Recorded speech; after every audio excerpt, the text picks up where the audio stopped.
You are listening to Curious Cat, a podcast that examines the shadowy space where science and the supernatural collide. And I'm your host, Jennifer Holtz. Join me every week as I examine what it means to be a soul in a meat suit. Welcome to Curious Cat.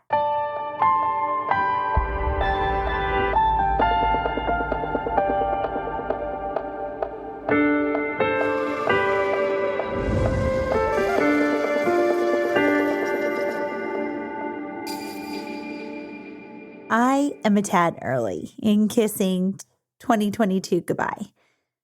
Am I the first person you know to do it? The thing is, I love looking back. I'm almost addicted to it. It's clarifying. The last weeks of a year are that natural time to review and assess. It's easy to have a snapshot of exactly a year ago and compare it to right now. This time last year, I was in a very different state of mind. It was more a sense of bitterness, like I'd somehow been betrayed by 2021. It was supposed to be better than 2020, and yet it took my father from me and left me an empty nester. I was unhealthy inside and out, no doubt about it. It'd been a year of loss and grief on all fronts. Growing pains. That's the label I'd give 2021.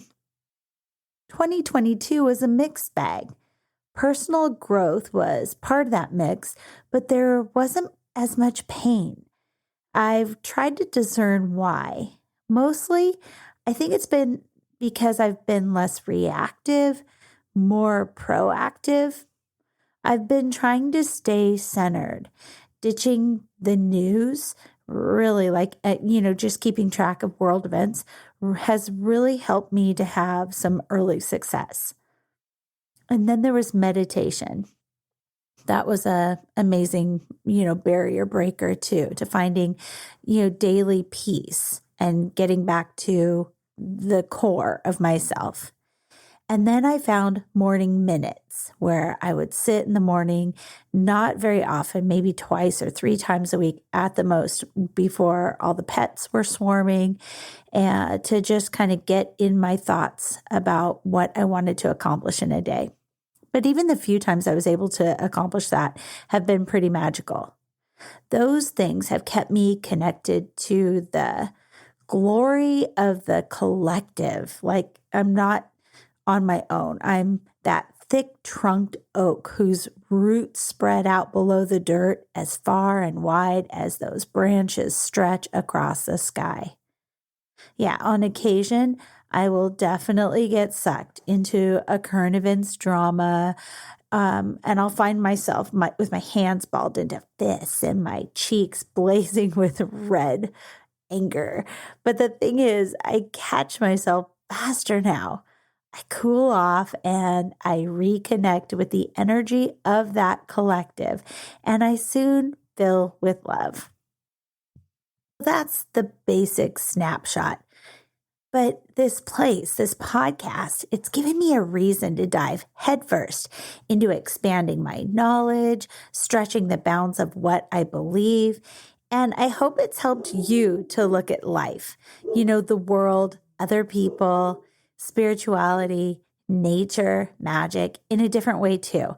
It was funny. I did something fun with a friend of mine yesterday, and she was saying that someone that's a mutual friend of ours she said about Curious Cat that she just didn't really comprehend what I believed in. And, I'm a work in progress, to be honest.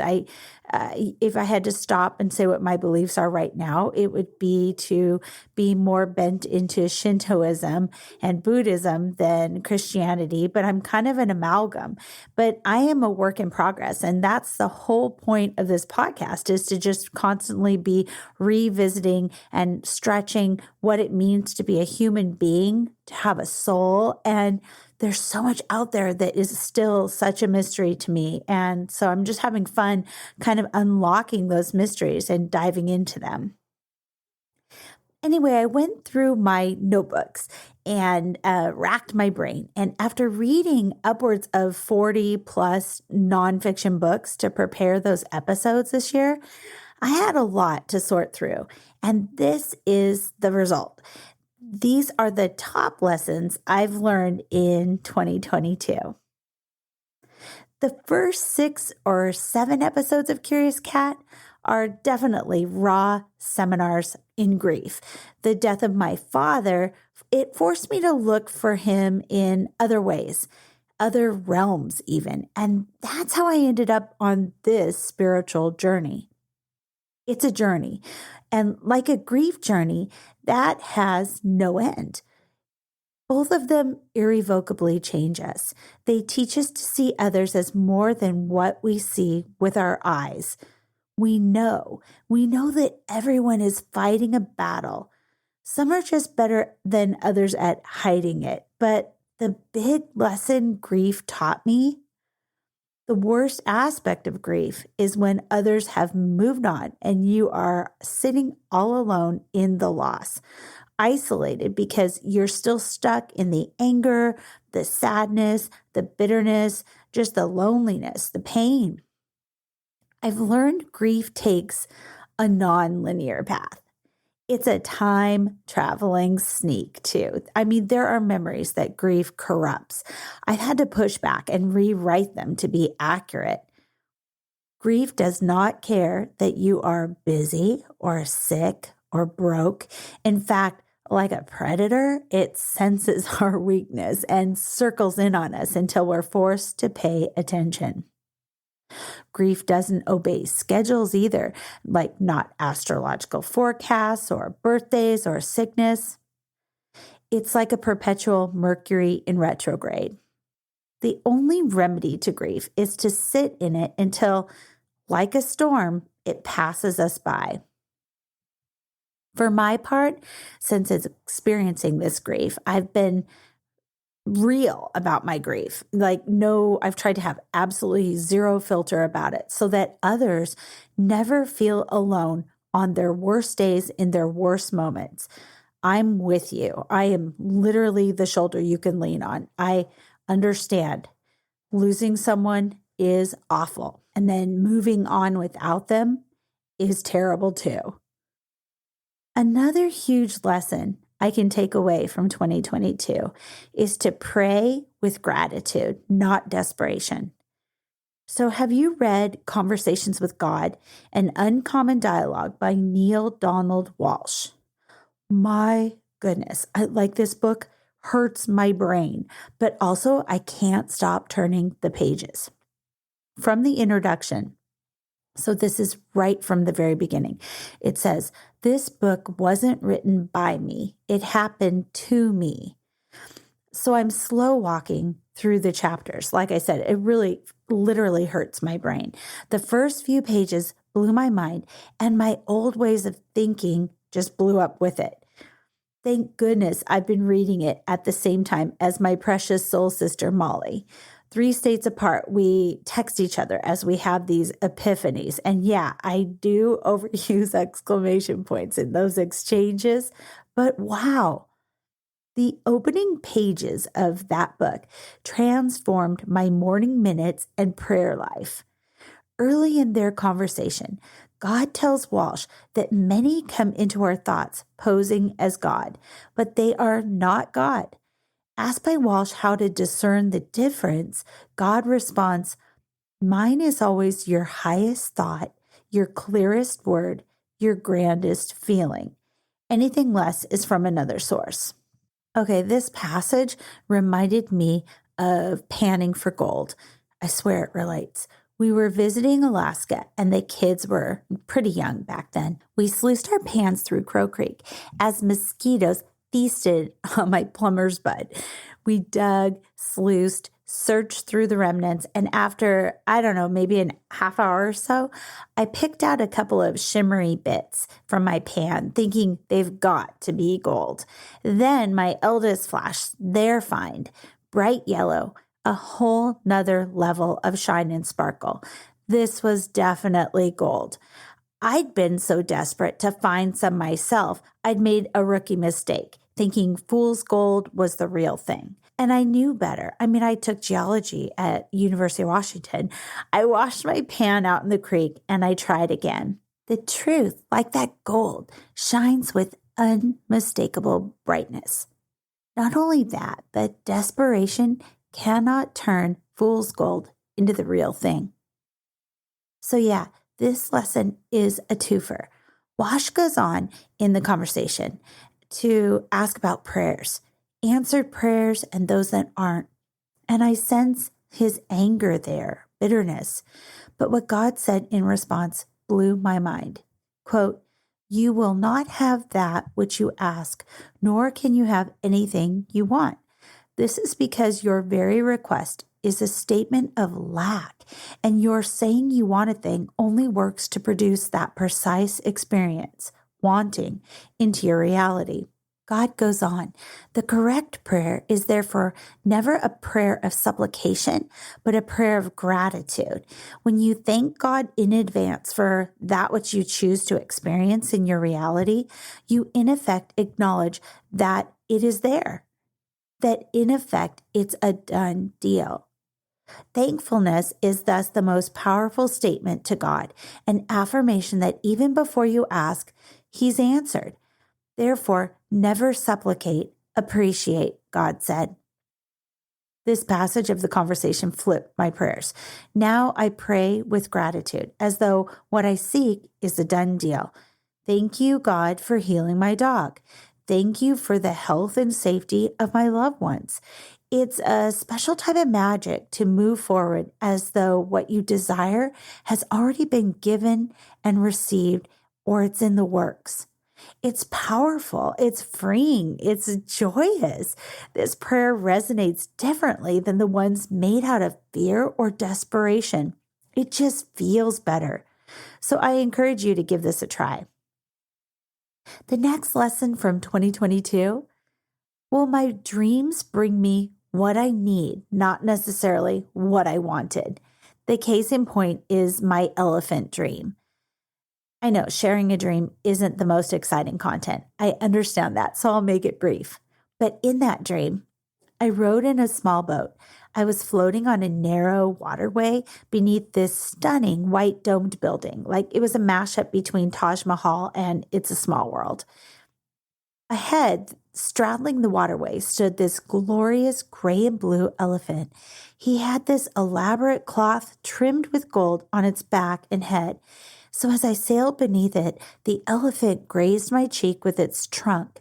"I love you, elephant. I love you," I professed, and it regarded me with its bright blue eyes as I passed.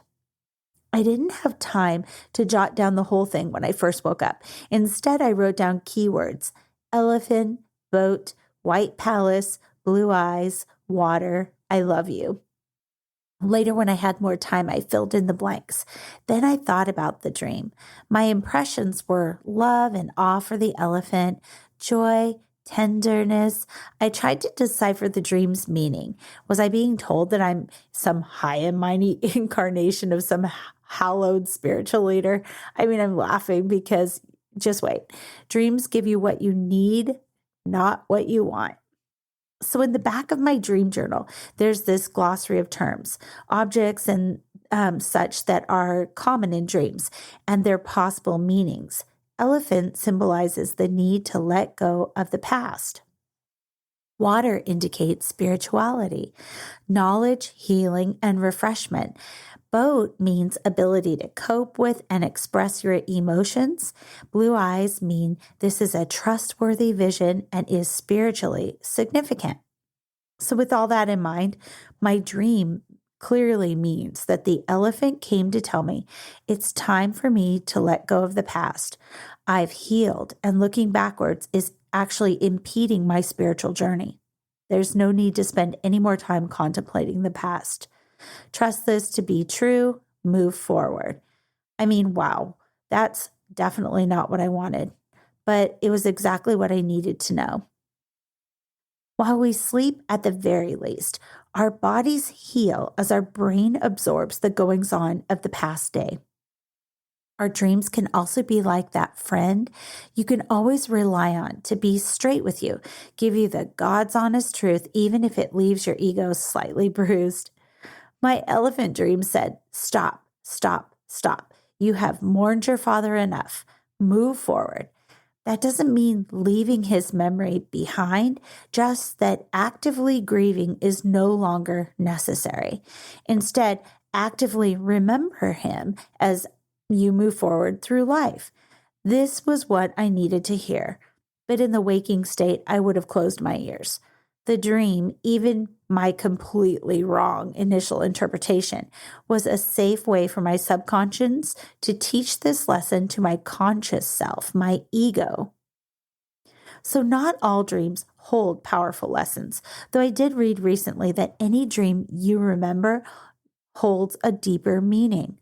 Most of them, those run-of-the-mill dreams, are a way to work through what you face in daily life. Even they can help us become accustomed to a change or work through a problem in a kind of non-confrontational, super safe way. So when you wake up, write down your dreams. Look back on them and see if you notice patterns, predictions, warnings, guidance, or any other information that was instructive in your waking life. At the very least, it's a fun exercise. A huge lesson, hopefully I'll use the rest of my life, is rooted in meditation. We have the power to go back and comfort our younger selves. We can give our past selves love, knowledge, support, even courage to live through that painful time or moment. Yeah, you heard it right. We are time travelers. Try it. That's the absolute best way to feel the truth in this. Ask your guardian angels, your spirit guides, your higher selves, God, to accompany you to a painful moment in your past. Picture yourself as you were in that moment. Mine was being really little, 5, crouched behind an orange chair in the corner of the living room. Next, picture your younger self surrounded by your guides as they surround you in love and light. Have them be your younger self, an image of something happy in the future, like a glimmer of what's to come, something hopeful. Next, thank your angels and guides. When you open your eyes and fully wake up from the meditation, think back on that past painful moment. How does it feel now? Do you notice any changes? And write those down. You can do this exercise as many times as you need to heal and support your past self. If we're time travelers, it got me thinking, can we give our future selves support as we face maybe like a big jump in our career, an interview, a meeting, anything might be worth a try. My next 2022 lesson is embrace your shadow self. This is such an important life lesson. I made it the subject of the very first episode of Curious Cat. Truth be told, I am still a work in progress in this area. I'm still kind of dragging all the parts of me into the light. But in 2022, I've embraced my voice, and that's a win. My voice used to dwell in my shadow. Author Bill Plotkin warns us not to dismiss the importance of our shadows. In his book, Wild Mind, he says, the shadow's not what we know about ourselves, don't like, and keep hidden. Rather, the shadow is what is true about us that we don't know at all, and if accused of, would adamantly and sincerely deny. What he's saying here is that our shadows represent our untapped potential. Let that sink in a second. I'll go further and say it's not healthy to hate half of yourself or duct tape its mouth and stuff it into the basement of your soul. Again, think of yin and yang. Now picture the yin and yang symbol without the black. It's unbalanced. The symbol would literally cease to mean anything. It'd collapse. Your own shadow. Reclaim the attributes you hate about yourself. And what would that feel like? To reclaim everything you hate about yourself and embrace it. Embracing your shadow is powerful, it's clarifying, it's energizing, and it's emboldening. It is self-activism, bold action that claims all of ourselves all the dang time. When we stop spending energy stuffing down half of who we are, we reclaim lots of energy and we gain a full and complete perspective on everything. It's the secret sauce that's led me back to finding daily happiness and satisfaction. Related and in the same vein is that the more true to myself I am, the more I connect with others in a positive way. Way back when I was young and single, after a string of failed first and sometimes second dates, I was exhausted. I was worn out from trying to be what I thought other people wanted to date. And because I was exhausted, I just put myself out there. I was just me. And that is when I met my person. They loved my too loud laugh and cracked sense of humor and whatever else I had been locking down for everyone else that I put out there. I should have stitched that lesson on a decorative pillow because I'd forgotten it over the years. But now it's tattooed on my dang heart. The next lesson is for all you that are chronic warriors like me. I hope you'll benefit from this lesson. In most cases, like 99.9% of the time, my worry is actually an expression of love. I swear it's true. It's a truth that's helped me get a handle on my anxiety. Now, if I catch myself fretting over, say, my grown kids, their partners, you name it, I ask, what is the truth in this moment? The truth usually sounds something like this. I'm a woman that loves her kids deeply. Yeah, the very kernel of that worry is love. Next, I say, thank you, God, universe, angels, for keeping them safe, healthy, and happy. And that releases my worry. I know it seems like a small thing, but it has had a phenomenal impact on my anxiety. Other simple tips, those times when we wake up worried about something, ask, is there something I can do right now to alleviate my concerns? So if you're afraid you'll forget something like your lunch or something important that you need for school or work, get up out of bed, set it by the front door, or write yourself a quick note and post it on your bathroom mirror. Then go back to bed. If you can't do anything about whatever's worrying you, let it go. It'll be fine to deal with tomorrow.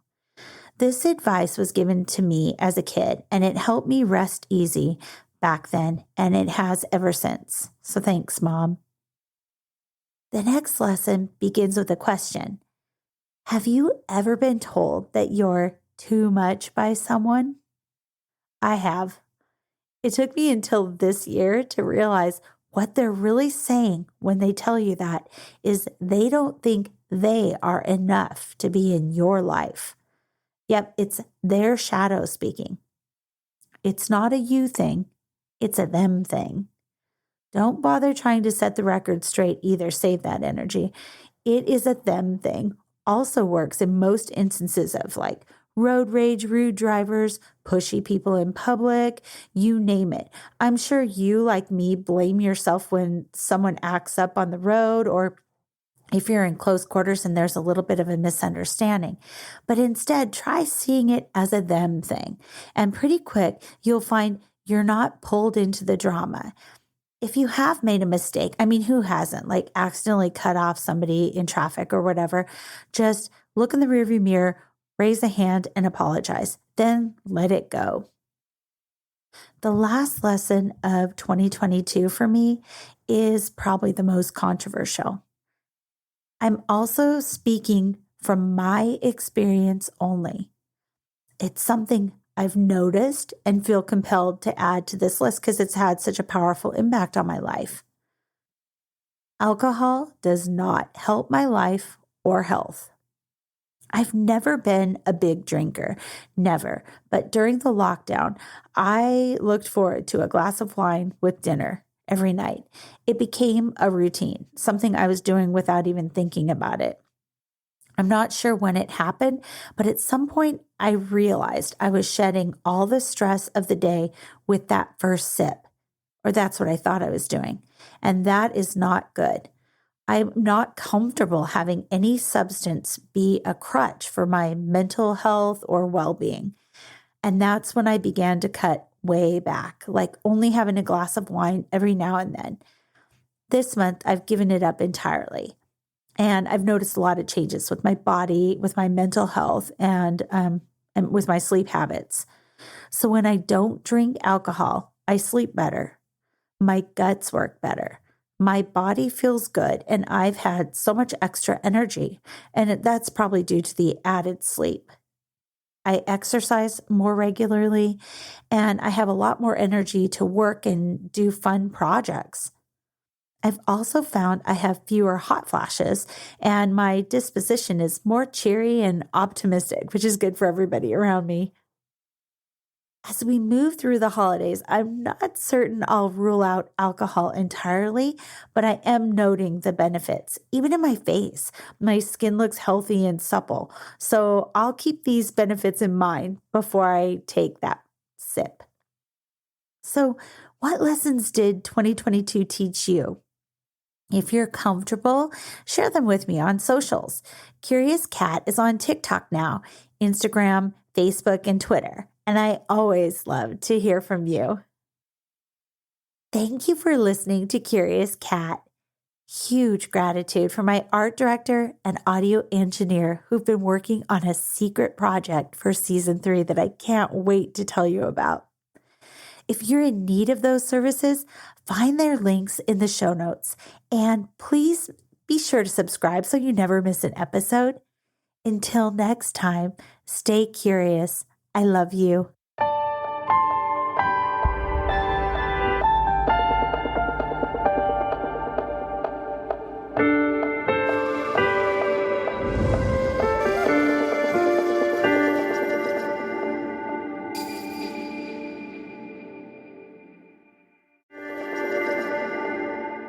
Hey, you. Yes, you. Are you looking for a new podcast that appeals to your scientific curiosity, but is also a little bit spooky? Show me how I died in a past life. Well, look no further, because this cat is where it's at. He had concerns about the ethics surrounding AI, feeling they had achieved consciousness. Curious Cat Podcast examines the shadowy space where science and the supernatural collide. Listen every week with your host, Jennifer Holtz, as she and her guests explore what it means to be a soul in a meat suit. We were healing karma together. They were all kind of predestined to resolve something. Listen on all your favorite streaming apps and continue the conversation on Twitter at CuriousCatPodCA, or find Jennifer and all her links at Jennifer L. Holtz, spelled HOTES.com.